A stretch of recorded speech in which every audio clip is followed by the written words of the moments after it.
अभी आपके सामने पार्ट 2 हाजिर है।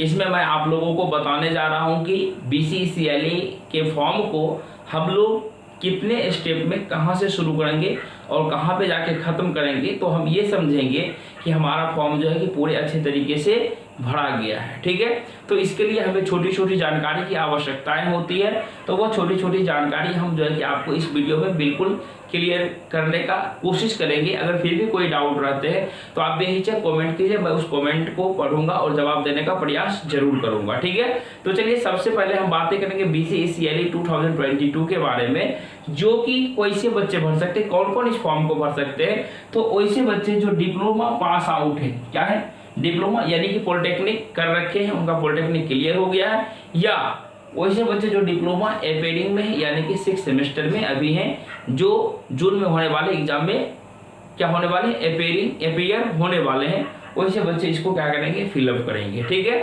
तो स्टार्टिंग कहाँ से करेंगे सर, सबसे पहले यानी कि 5 जून से रजिस्ट्रेशन होना शुरू होना है, तो 5 जून को आप जाइएगा ऑनलाइन पोर्टल ऑफ BCCLE 2022 पर। ठीक है, आपकी मर्जी, आप जरूरी नहीं है 5 जून से 30 जून के बीच में कभी भी भर सकते हैं। मेरी राय यह रहेगी कि शुरुआती में भी जल्दबाजी ना करें और अंतिम डेट का भी इंतजार नहीं करें, यानी कि बीच में जब भी समय मिले तो आप इसे डन करने का प्रयास करेंगे। ठीक है, तो इसमें से क्या करना है, ऑनलाइन पोर्टल ऑफ BCCLE 2022 पे जाना है। लेकिन उससे पहले भी मन में चलेगा सर इसके लिए एज क्या कुछ है क्या, नहीं, BCCLE के लिए कोई भी एज फिक्स नहीं रखा गया है, ना ही मिनिमम एज ना ही मैक्सिमम एज, यानी कि किसी भी एज में आप इसको कर सकते हैं, कोई भी दिक्कतें नहीं है। तो फॉर्म भरने का सिलसिला जारी होता है कब, जब हमारे 7 चरणों में यह कंप्लीट होता है। फर्स्ट में है रजिस्ट्रेशन, दूसरा में है पर्सनल इन्फॉर्मेशन, तीसरा में है अपलोड फोटो एंड सिग्नेचर, 4 में दिया हुआ एजुकेशनल इन्फॉर्मेशन, 5th में एप्लीकेशन प्रीव्यू, 6 में जो है कि पेमेंट टू एग्जामिनेशन फी, और 7 में जो है कि download part A and part B. ये 7 स्टेप करने हैं। तो शुरुआत कहाँ से करेंगे, शुरुआत करना है आपको ऑनलाइन पोर्टल ऑफ BCCLE 2022 पे, यानी कि क्रोम को ओपन करना है। अगर आपके पास मोबाइल है, जरूरी नहीं है कि आप जाके किसी कैफे में भरवाइए, किसी जो है कि लैपटॉप में भरवाइए। अगर आपके पास लैपटॉप अवेलेबल है, लैपटॉप में नहीं तो सभी के पास एंड्रॉयड फोन अवेलेबल है, तो एंड्रॉयड फोन में सभी काम दुनिया के होते हैं जो हम लोग लैपटॉप में कर सकते हैं। मैक्सिमम वर्क हमारे लैपटॉप में यानी कि मोबाइल में एंड्रॉयड फोन में होता है, इसलिए कहीं जाने की आवश्यकता नहीं है आपको। अगर आप खुद सक्षम नहीं है, एबल नहीं है, तो कहीं से आप कैफे में जाके आप अच्छे से भरवा लेंगे। ठीक है, तो बातें करते हैं। तो क्या करना है आपको, ऑनलाइन पोर्टल ऑफ BCCLE 2022 को ओपन कर यानी कि क्रोम पे जाना है और सर्च करना है BCCLE 2022। जो ही ओरिजिनल साइट ओपन होगा उसके BCCLE 2022 पर क्लिक करिएगा। क्लिक करने का तो वहां से एक पोर्टल खुलेगा जिस पर लिखा हुआ रहेगा ऑनलाइन अप्लाई फॉर BCCLE 2022, तो उस पर क्लिक करना है। उसके बाद सबसे पहला स्टेप जो आता है वह रजिस्ट्रेशन का होता है। किसका होता है, रजिस्ट्रेशन का होता है। रजिस्ट्रेशन में जो है कि आपको आपका यानी कि मोबाइल नंबर, जो कि मैंने प्रीवियस वीडियो में चर्चा किया था कि आपका पर्सनल मोबाइल नंबर होना चाहिए और ईमेल आईडी होना चाहिए, जो कि चालू कंडीशन में होने चाहिए, क्योंकि आजकल के मोबाइल में रिचार्ज होना अति आवश्यक है, क्योंकि बिना रिचार्ज का OTP नहीं जाता है। क्योंकि रजिस्ट्रेशन जब करवाइएगा तो वहाँ पे OTP आएगा, और OTP जब आएगा तब जो है कि आपको जाके वेरिफिकेशन होगा। एंड ईमेल का OTP, ईमेल पर भी OTP आता है और हमारे मोबाइल नंबर पर भी OTP आता है, दोनों जगह से वेरीफाई होगा। ठीक है, उसके बाद जो ही रजिस्ट्रेशन पर ये चीज हो गया, तो रजिस्ट्रेशन में तो आपका मोबाइल सब चीज हो गया, ईमेल आईडी देंगे। उसके बाद जो है कि आप लॉगिन जब करने जाइएगा, क्योंकि उस पर आपके मोबाइल पे मैसेज आएगा, उसमें से आपका ईमेल आईडी क्या हो जाएगा, यूजर आईडी हो जाएगा, और उसमें पासवर्ड रहेंगे, तो पासवर्ड किसी के साथ शेयर नहीं करना है। ठीक है, उसके बाद जब रजिस्ट्रेशन की काम पूरी हो जाए, पूरा प्रोसेस हो जाए, क्लियर हो गया, तो उसके बाद हम लोग क्या करेंगे, लॉगिन करेंगे। लॉगिन करने के बाद जो ही आगे बढ़ेंगे तो वहां से आपके बारे में पर्सनल इन्फॉर्मेशन स्टेप 2 में पूछा जाएगा। पर्सनल इन्फॉर्मेशन कहने का मतलब हो गया कि आपके बारे में, यानी आपका नाम, पापा का नाम, मम्मी का नाम, आपका एड्रेस क्या है, परमानेंट एड्रेस क्या है, कॉरेस्पॉन्डेंस एड्रेस क्या है, ये सभी चीज पूछे जाएंगे। तो आप बिल्कुल अच्छे से भरेंगे। ध्यान रखिएगा कि कभी भी कोई भी लेटर को गलती नहीं करेंगे, और आप उसी चीज को भरिएगा जो आपके 10th के मार्कशीट पे अंकित है। 10th का मार्कशीट पे जो चीज आपका नाम लिखा हुआ हो, मम्मी का नाम, पापा का नाम, डेट ऑफ बर्थ, यानी जो चीज चीज़ उस पर लिखा हुआ है बिल्कुल उसी के अनुसार आप उसको फिलअप करेंगे, कहीं भी गलती करने का कोशिश नहीं करेंगे, क्योंकि गलती करिएगा तो बाद में चल के परेशानियाँ होगी, आपको परेशानियाँ होगी, आप परेशान रहेंगे तो हमें परेशानियाँ होगी, हम भी परेशान रहेंगे आपके साथ साथ।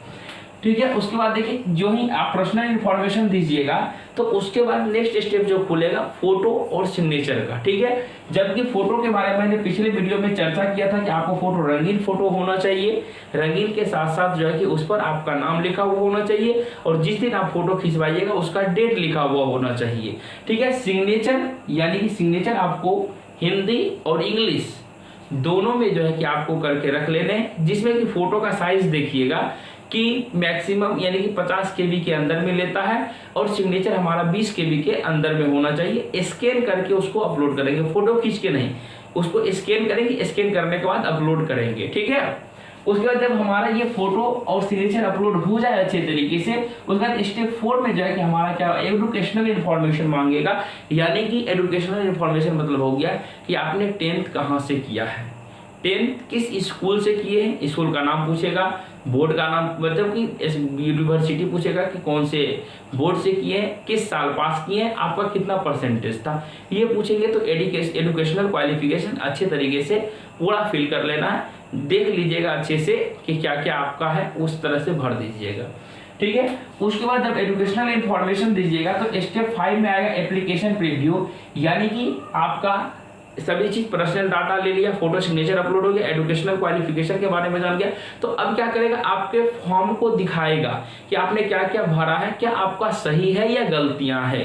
अगर मानिए स्टेप 5 एप्लीकेशन प्रीव्यू आपको दिखाया तो आपने अच्छे तरीके से पढ़ा। ठीक है, अच्छे तरीके से पढ़ा कि अगर मानिए कहीं कुछ गलतियां हो गई, त्रुटि हो गई स्पेलिंग में, तो आप क्या करेंगे, उस पर तुरंत जो है कि बैक टू एडिट पर क्लिक कीजिएगा, वह पीछे चला जाएगा और वहां पे आप सुधार करके फिर क्या करेंगे, नेक्स्ट टाइम कंटिन्यू करिएगा तो आगे बढ़ जाएगा। ठीक है, वहां तक आप क्या कर सकते हैं, एडिट कर सकते हैं। उसके बाद 5th में ही जब एप्लीकेशन प्रीव्यू अच्छे से पढ़िएगा तो नीचे जाइएगा तो वहां पर डिक्लेरेशन होगा जिसमें कि आपको सही का टिक लगाना होता है। अगर आप सही का टिक लगा के सेव एंड कंटिन्यू करिएगा तो उसके बाद आप एडिट नहीं कर सकते हैं। ठीक है, और एक बात और याद रखिएगा, जो आप ईमेल आईडी और पासवर्ड, ईमेल आईडी और मोबाइल नंबर दीजिएगा वह कभी दोबारा चेंज नहीं होगा, इस बात को ध्यान रखिएगा। इसलिए अगर अभी दे दिए जो चीज, वह आपके यानी कि जन्मसिद्ध कहिए कि पूरे जब तक बीटेक करेंगे तब तक के लिए वह एप्लीकेबल आपके पास ही रहना अनिवार्य है। ठीक है, ये हो गए। उसके बाद डिक्लेरेशन जो है करेंगे, उसके बाद आता है पेमेंट टू एग्जामिनेशन फी।